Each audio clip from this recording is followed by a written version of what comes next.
Hehe amakipe yarakira ikipe bita Bodo Glimt ikubise ikipe ya Manchester City ibitego bitatu kuri kimwe, dore ko half time yaje kubirangira ari ibitego 2-0. Pep Guardiola yongera kwifata mu ruhara yipfura avuga ati ibi ni ibiki biri kumbaho mwabantu mwe ko ibibaye ni ishyano ryavutse.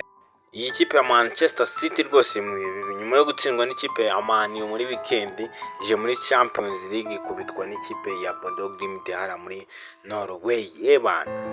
Ibintu birakaze, football yaramenyekanye ahantu hose. Ikipe Bodo Glimt ifashe ikipe Manchester City ibitego 3-1. Ijye muzabyuka musanga umuntu yavuye mu mwuga. Manchester City, abafana ba Manchester City rwose mwihangane, Pep Guardiola arashaka ibisubizo.